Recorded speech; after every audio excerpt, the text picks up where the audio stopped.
अस्सलाम वालेकुम वरहमतुल्लाहि वबरकातुहू। आज मैं अपने दोस्तों के लिए एक छोटा सा नुस्खा लेके आया हूँ। कै का नुस्खा, जिससे यानी कि कै आना शुरू हो जाती है, रुकती नहीं है, तो उसका बेहतरीन आपके घर में ही इसका इलाज मौजूद है।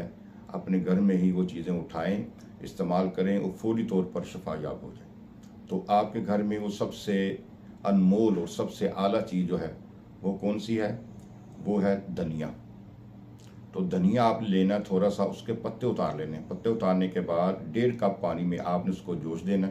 जब 1 कप रह जाए तो वो 1 कप आपने मरीज़ को पिला देना है। जैसे ही वो कप मरीज़ पिएगा तो उसके फ़ौरन ही बाद उसकी कै जो है वो ख़त्म हो जाएगी। तो उसके 1 घंटे बाद मरीज़ ने कुछ नहीं खाना पीना। अगर इस तरीके से उसने ये कावा इस्तेमाल किया तो उसकी कै मुकम्मल तौर पर ख़त्म हो जाएगी। तो कावा जो है घूंट घूंट करके आपने पीना है। तो इंशाअल्लाह अल्लाह के फजल व करम से मरीज़ आपका मुकम्मल तौर पर सेहतयाब हो जाएगा। इस्तेमाल करें।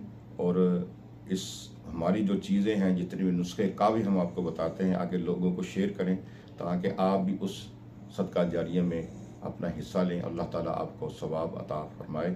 अल्लाह हाफ़िज़।